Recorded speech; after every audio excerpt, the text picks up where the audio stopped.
Chick for Chick Comedy Channel. Comedy news from Narada.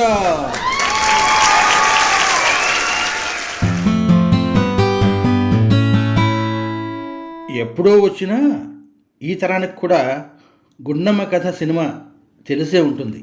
అందులో Suryakantham Chayadevi comedy scene evergreen comedy scene. అందుకే Kalamayi cultural creations వారు 2024 Chhaya Devi versus Gundamma అంటూ ఓ skit వేస్తున్నారు. ఆ కామెడీ సీన్ మనం చూద్దాం రండి. నేపథ్యం ఆ ఆస్తంతా సూర్యకాంత్ది.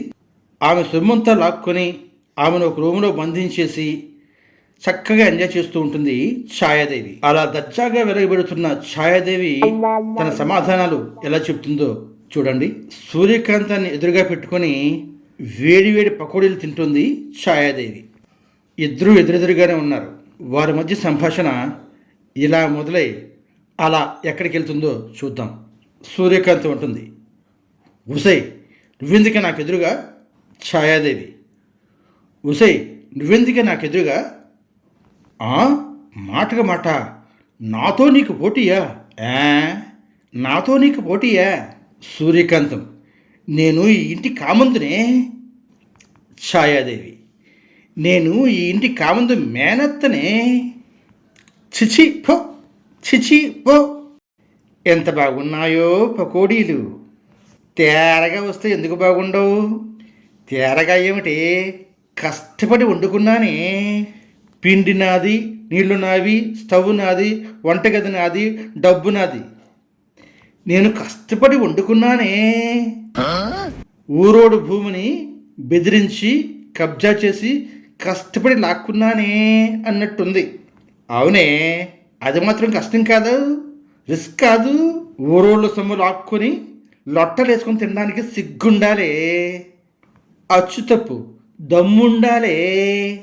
ఓసు నీ నోరు పడా, సిగ్గుపడ్డం మానేసి దమ్ముండాలి అంటావా? నీ నాలుగుకి చెతపట్ట. ఎంత బొట్టేసుకొని నువ్వేదంటే అది జరగడానికి నేను మామూలు దాన్ని కాదే. అవునే, నీ భాగవతం నాకెందుకు తెలియదు? దూదేకులతో లేచిపోయావు, కిరస్తారి పొడితో తిరిగి వచ్చావు, అన్నీ మింగేసావు. నువ్వెక్కడ పడిమెక్కుతున్నావు? నీ కొడుకు జైలు కూడా తింటున్నాడు. జైల్లో ఉంటేనేమే వాడు మహారాజులా బయటకు వస్తాడు. ఎవరో ఒకరు ఎమ్మెల్యే టికెట్ ఇస్తారు. హత్యలు చేసిన వాడికి ఎమ్మెల్యే టికెట్ ఎవరిస్తారే? ప్రస్తుతం టికెట్ ఇవ్వడానికి అదే అర్హతే. చిచి, నీలాంటి వితండవాదం చేసేవాళ్ళు ఉండబట్టే ఈ ఊరు ఇలా తగలడింది. తగలన్నట్టు నీకు కనిపిస్తుంది, విరిగిపోతున్నట్టు నాకు కనిపిస్తుంది. ఓసే ఓసే, చితిమంటకి భోగి మంటకి తేడా లేదటే. మాకు రెండు ఒక్కటే. ఛీ, నీతో మాట్లాడడం కూడా పాపమేనే.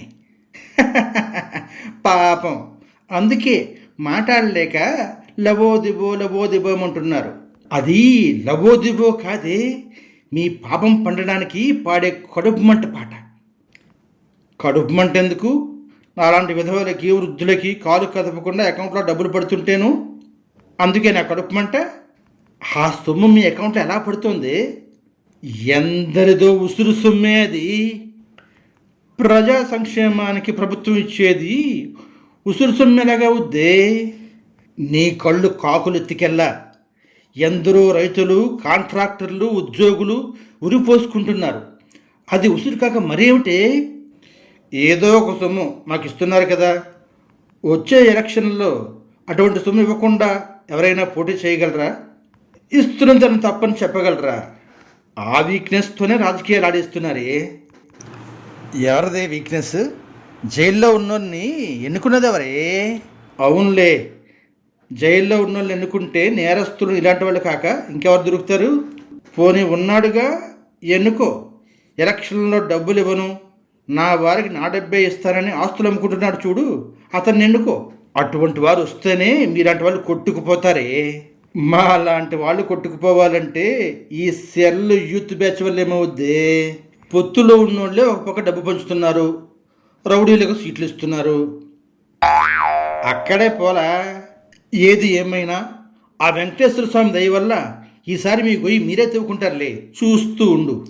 వెంకటేశ్వర స్వామి తన ఆస్తులను అడ్డంగా కొల్లగొడుతుంటేనే చూస్తూ ఊరుకున్నాడు. పాపం వండుకోవడానికి వాళ్ళందరూ హిందువులు కాదు కదా, ఏ వారానికి ఆ వారం వెళ్ళి పాపం కడిగేసుకునేవారే.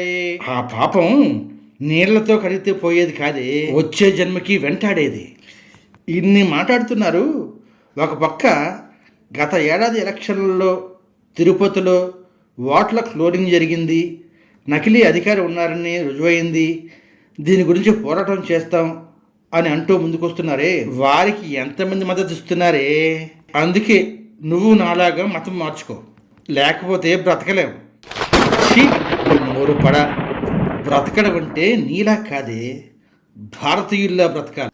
కాంగ్రెస్ వాళ్ళు నేరుగానే పాకిస్తాన్ జిందాబాద్ అంటున్నారు. రాహుల్ గాంధీ లండన్లో చర్చల చుట్టూ తిరుగుతున్నాడు.